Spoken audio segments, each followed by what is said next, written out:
Good evening, শুভ সন্ধ্যা।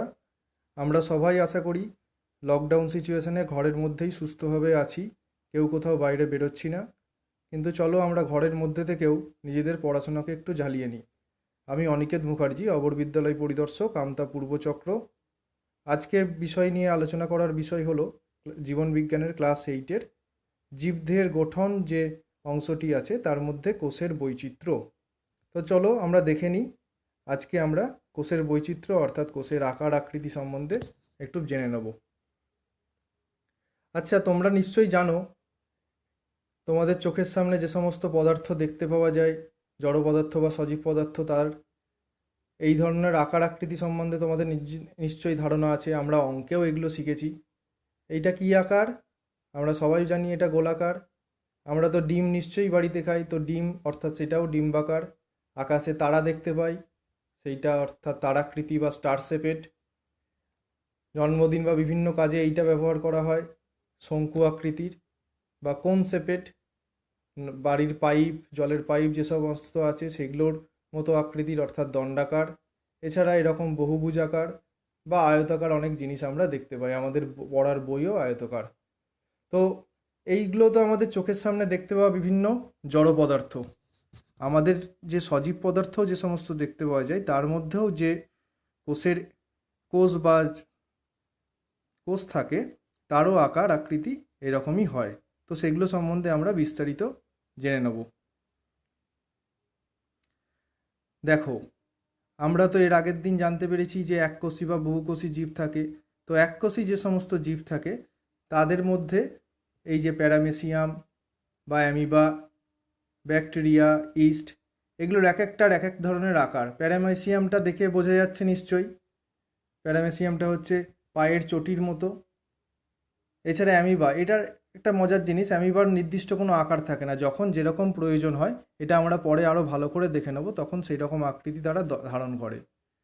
এছাড়া bacteria দেখতে পাচ্ছ ডিম্বাকার হতে পারে, এছাড়া গোলাকার বা দণ্ডাকার অনেক ধরনের ব্যাকটেরিয়াই হতে পারে। এছাড়া ইস্ট, এটা দেখতে পাচ্ছ গোলাকার। তেমনি যে বিভিন্ন বহুকোষী আমাদের চোখের সামনে বিভিন্ন উদ্ভিদ বা প্রাণী বা আমরা নিজেরাও, তাদের শরীরেও যে সমস্ত কোষ থাকে তারও নির্দিষ্ট আকার আকৃতি থাকে। এটা যেমন দেখতে পাচ্ছ মানুষের পেশিকোষ, মানুষের যে হার্ট বা হৃৎপিণ্ড তার মধ্যে যে পেশিকোষ থাকে সেটা এক ধরনের নির্দিষ্ট ছুঁচালো আকৃতির বা ছুঁচের মতো দেখতে। এছাড়া উদ্ভিদ কোষের মধ্যেও দেখতে পাচ্ছ এই ধরনের আকৃতির কোষ দেখতে পাওয়া যেতে পারে, দণ্ডাকার। এছাড়া আয়তকার এরকম কোষ দেখতে পাওয়া যায় উদ্ভিদ কোষে। এছাড়া বিভিন্ন প্রাণীকোষ যে আছে বা মানুষের মধ্যেও যে বিভিন্ন কোষ আছে সেগুলোরও বিভিন্ন ধরনের আকার আকৃতি, অর্থাৎ এই যে দেখতে পাচ্ছ ওভাম বা এক্সেল অর্থাৎ ডিম্বকোষ, সেটা গোলাকার। এই যে পেশিকোষ সেটা দণ্ডাকার। বা আমাদের মানুষের যে ত্বকের নিচে যে কোষ থাকে সেগুলো দেখতে পাচ্ছ আয়তকার।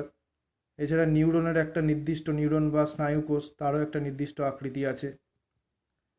স্পার্মেরও একটা আকৃতি দেখতে পাওয়া যাচ্ছে। এছাড়া শ্বেত রক্তকণিকা কিন্তু আবার অ্যামিবার মতোই কোনো নির্দিষ্ট আকার আকৃতি থাকে না। এটার কেন যে নির্দিষ্ট আকার আকৃতি থাকে না সে সম্বন্ধে পরে আমরা বিস্তারিত জানতে পারবো। তো চলো দেখে নিই। আমাদের অ্যামিবার দেহ যে একটি কোষ নিয়ে গঠিত, সেই জন্য এই কোষকে এই ধরনের প্রাণীকে বা এই ধরনের জীবকে এককোষী জীব বলা হয়। এছাড়াও যেগুলো বিভিন্ন প্রাণী বা উদ্ভিদ আছে যাদের মধ্যে একের বেশি কোষ আছে তাদেরকে বহুকোষী বলা হয় বা মাল্টিসেলুলার। বহুকোষী জীবের জীবন প্রক্রিয়া একসঙ্গে বা অবিচ্ছিন্নভাবে ঘটতে পারে। পরিবর্তনশীল পরিবেশে বহুকোষী জীবের বেঁচে থাকার সম্ভাবনা বেশি থাকে, কারণ তাদের অনেক ধরনের কোষ থাকে। এবার দেখে নাও যে বিভিন্ন কোষের আকৃতি কীরকম হয়। এটা তোমরা নিজেরাও এর তালিকা প্রস্তুত করতে পারো, কোন কোষ কী আকৃতির। তোমরা এটা বাড়িতে বাড়ির কাজ হিসাবে এই তালিকা প্রস্তুত করতে পারো। এছাড়া বিভিন্ন জীবের কোষের আকৃতি যে ভিন্ন ভিন্ন, অর্থাৎ যেটা বলছিলাম ডিম্বাকার বা আয়তাকার বা বহুভুজাকার, স্তম্ভাকার, লম্বাটে বা সূত্রাকার, এগুলো নির্দিষ্ট কাজের উপর নির্ভর করে তাদের কোষের আকৃতি কীরকম হবে। আমরা জানি প্রাণীদেহের চামড়ার নিচে যে কোষ থাকে সেটা হচ্ছে ফ্যাট সঞ্চয়ী চর্বি কোষ। সেটাও নির্দিষ্ট তাপমাত্রার ভেদাভেদে যাতে হচ্ছে আমাদের শরীরের কোনো ক্ষতি না হয় সেই ধরনের চর্বি সমেত একটি কোষ থেকে থাকে। এই চর্বি কোষগুলোকে দেখতে অনেকটা আংটির মতো দেখায়। এছাড়া আমরা যে চোখ দিয়ে দেখি তার মধ্যে দণ্ডাকার রড কোষ বা শঙ্কুর আকৃতির কোন কোষ দেখতে পাওয়া যায়। এছাড়া এবার উদ্ভিদের ক্ষেত্রে চলে আসি। উদ্ভিদেও বিভিন্ন ধরনের কোষ কাজের প্রয়োজন অনুযায়ী বিভিন্ন ধরনের কোষের আকৃতি হতে পারে, যেমন দণ্ডাকার বা তারার মতো প্রস্তর কোষ হতে পারে। এছাড়া বিভিন্ন ব্যাকটেরিয়ার কোষ তারও নিজস্ব কাজের ধরন অনুযায়ী গোলাকার বা রডের মতো বা কমাকৃতি হতে পারে। একটি বিশেষ এককোষী উদ্ভিদ পাওয়া যায় যার নাম হচ্ছে স্পাইরোগাইরা। মাফ করবে, এককোষী নয়, বহুকোষী উদ্ভিদ, যেটি হচ্ছে ফিলামেন্ট বা দড়ির মতো বা সূত্রাকার, সেই শৈবালকে বলা হয় স্পাইরোগাইরা।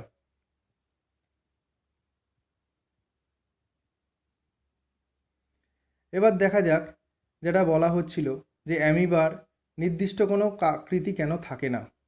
তার কারণ হচ্ছে অ্যামিবা, এই যে দেখতে পাচ্ছ অ্যামিবা কিন্তু যখন কোনো খাবার খেতে যায় তখন সেই খাবারকে চারদিক দিয়ে ঘিরে ধরে নেয়। এই যে চারদিক দিয়ে ঘিরে ধরে নিয়ে তখন হচ্ছে তার আকৃতি পরিবর্তন করেই চারদিক দিয়ে তাকে, সে যেহেতু এককোষী, সে চারদিক দিয়ে ঘিরে ধরেই তাকে খেতে পারে। এটি একটি বিশেষ বৈশিষ্ট্য অ্যামিবার। সেই জন্য অ্যামিবার আকৃতি অন্যান্য জীবকোষের মতো নির্দিষ্ট নয়। ঠিক অ্যামিবার মতো শ্বেত রক্তকণিকা, তারও নির্দিষ্ট আকার আকৃতি থাকে না।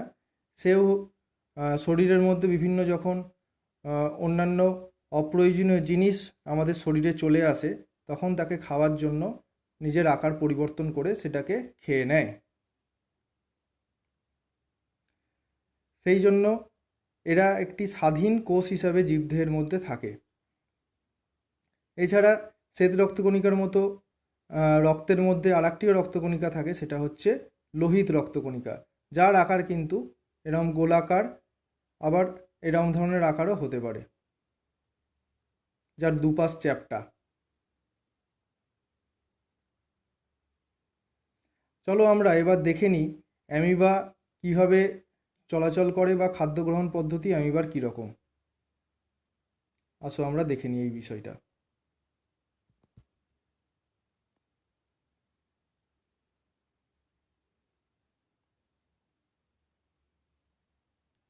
এই যে অ্যামিবা যখন নিজের খাবার নিজে খেতে যায় তখন চলনের সময় তারা বিভিন্নভাবে আকার আকৃতি পরিবর্তন করে তারা এগিয়ে চলে। এটি হচ্ছে একটি এককোষী অ্যামিবা। এটি একটি এককোষী অ্যামিবা। তার চলার পদ্ধতি আমরা দেখে নিই চলো।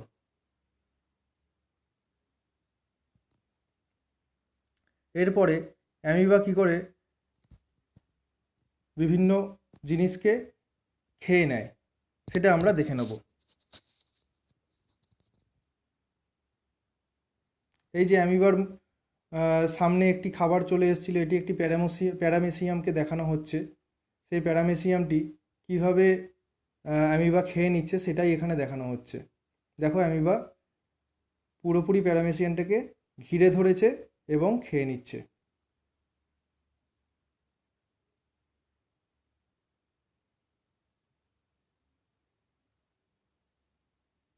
এরপর আমরা চলে আসব আমাদের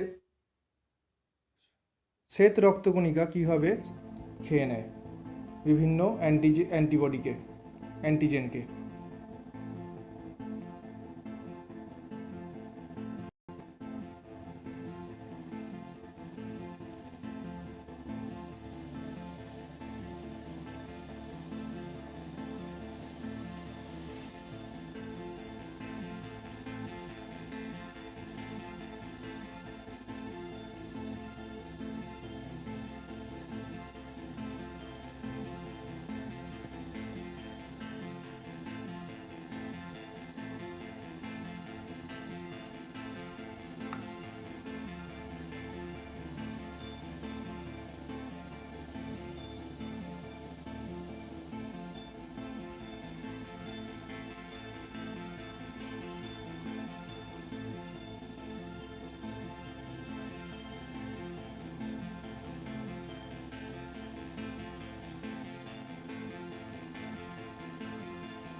আমরা দেখে নিলাম অ্যামিবা কী করে নিজের খাদ্য খেতে পারে, সেই শ্বেত রক্তকণিকাও কীভাবে শরীরের মধ্যে প্রবেশ করা বিভিন্ন অ্যান্টিজেনকে খেয়ে নেয়। চলো আমরা আবার চলে আসি পড়ার বিষয়ে। আশা করি তোমাদের এটি ভালো লেগেছে। আচ্ছা, এবার আমরা দেখে নিই যে লোহিত রক্তকণিকা কীরকম ধরনের দেখতে হয়। এটি একটি গোলাকার, এর দুপাশ আবার চ্যাপ্টা মতো, চাকতির মতো। কারণ এটি রক্তনালীর মধ্যে যাতায়াতের জন্য বেশি পরিমাণ অক্সিজেন যাতে পরিবহন করতে পারে, সেই জন্যই তাদের আকৃতি এরকম হয়। যদি তাদের লোহিত রক্তকণিকার কোনো রোগে আক্রান্ত হয় তাহলে তার আকার পরিবর্তন হয়। এই প্রসঙ্গে তোমরা পরবর্তী জানবে। আবার পেশিকোষ, তার আবার দুপ্রান্ত ছুঁচালো, মাঝখানটা চওড়া। এটি এই ধরনের আকৃতি হওয়ার কারণ হচ্ছে সংকোচন প্রসারণে সাহায্য করতে পারে। এছাড়া আরও পেশিকোষের বিভিন্ন কাজ, স্থান পরিবর্তন বা খাদ্যনালীর মধ্যে দিয়ে খাদ্যের স্থানান্তর করা, খাদ্য যে উপর থেকে নিচে আস্তে আস্তে যায় পেরিস্টলসিস নামের একটি চলন প্রক্রিয়ায়, তখন দরকার লাগে। শ্বাসনালীর মধ্যে দিয়ে বায়ুর পরিবহন, রক্তনালীর মধ্যে রক্তের সংবহন, এসব বিভিন্ন কার্য পেশিকোষ সাহায্য করে। আমাদের আরেকটি খুব প্রয়োজনীয় কোষ আছে যার নাম হচ্ছে স্নায়ুকোষ। এই স্নায়ুকোষের কিন্তু আকার অনেক বড় অন্যান্য কোষের তুলনায়। এই স্নায়ুকোষের নির্দিষ্ট আকৃতির একটি অংশ থেকে থাকে, পুরো কোষটির আকার একই রকম নয়, একটি নির্দিষ্ট অংশ থাকে কোষদেহ বলে, যেটি তারার মতো বা গোলাকার। এইটি পরিবেশ থেকে উদ্দীপনা গ্রহণে সাহায্য করে। অর্থাৎ উদ্দীপনা বলতে আমরা যে চোখের সামনে আলো দেখি বা বিভিন্ন শব্দ শুনতে পাই, বিভিন্ন গন্ধ, স্বাদ, চাপ, ব্যথা, তাপ, যে কোনো ধরনের অনুভূতি গ্রহণ করাতে সাহায্য করে এবং তাকে পরিবহন করতেও সাহায্য করে তার পরবর্তী অংশ।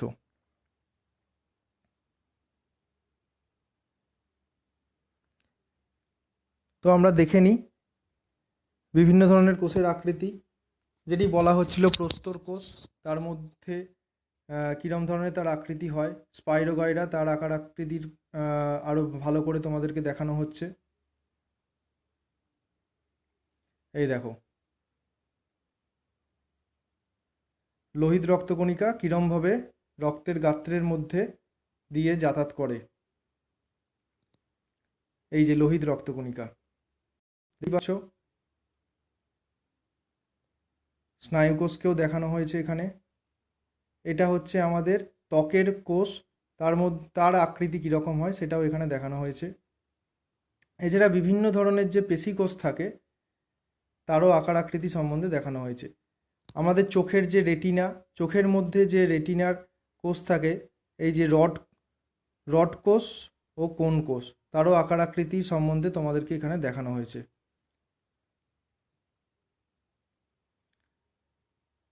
এছাড়া উদ্ভিদের মধ্যেও মূল বা কাণ্ডের যে কোষ থাকে, সেই কোষগুলো বহুভুজাকার হয়। এই যে দেখতে পাচ্ছ বহুভুজাকার কোষ। এদের কাজ হচ্ছে মূল থেকে পাতা পর্যন্ত জলের ঊর্ধ্বমুখী সংবহনে তারা সাহায্য করে। এছাড়া নলাকার কোষও থেকে থাকে, এই যে নলাকার কোষ। তো আমরা বাড়িতে কাজ হিসাবে বিভিন্ন কোষের নাম লিখব এবং কোন কোষ কী ধরনের আকৃতির, অর্থাৎ লোহিত রক্তকণিকা বা শ্বেত রক্তকণিকা, পেশিকোষ, স্নায়ুকোষ, মূল বা কাণ্ডের অগ্রভাগের কোষ, জল পরিবহনকারী উদ্ভিদ কোষ, এগুলো কী ধরনের আকৃতির হয় সেগুলো আমরা বাড়িতে প্র্যাকটিস করব। এটাই তোমরা বাড়ির কাজ হিসাবে করবে। আচ্ছা, এতক্ষণ তো হলো কোষের আকার, কোষের আকৃতি। এবার কোষের আকার সম্বন্ধে আমরা জেনে নেব। কোষের আকার কি করে আমরা পরিমাপ করতে পারবো? আমরা তো সবাই জানি যে কোষের আকার পরিমাপ করতে গেলে এটা খুবই ক্ষুদ্রাতি ক্ষুদ্র হবে, কারণ এটাকে আমাদের মাইক্রোস্কোপে দেখতে হচ্ছে। তো আমাদের ধারণা কি আছে, স্কেলে আমরা দেখতে পাই মিলিমিটার বা সেন্টিমিটার লেখা থাকে। তো কোষটা কত ছোট হয় সেটা আমরা ধারণা করে নিতে পারি। দেখো, 1 মিটার সমান 1000 মিলিমিটার, 1 মিলিমিটার সমান 1000 মাইক্রোমিটার, 1 মাইক্রোমিটার সমান 1000 ন্যানোমিটার, 1 ন্যানোমিটার সমান 10 অ্যাংস্ট্রম। এবার কোষের আকৃতির মধ্যে কত ছোট কোষ হতে পারে এই যে উদ্ভিদ কোষ দেখতে পাচ্ছ, এটা 10 থেকে 100 মাইক্রোমিটার। উদ্ভিদ কোষ 10 থেকে 100 মাইক্রোমিটার। ভাইরাস এটা হচ্ছে 1 থেকে 10 মাইক্রোমিটার।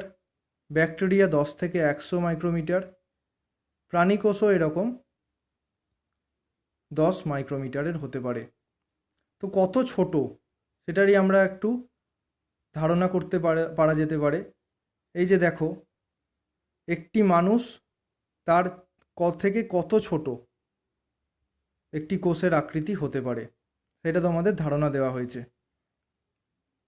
ধন্যবাদ, আজকে এই পর্যন্তই। তোমাদের যদি সবাইকার এই ভিডিও ভালো লেগে থাকে তোমরা লাইক এবং সাবস্ক্রাইব করতে পারো এবং আরও বেশি করে শেয়ার করতে পারো। আজকে এই পর্যন্তই। সবাই সুস্থ থেকো, ভালো থেকো। ধন্যবাদ।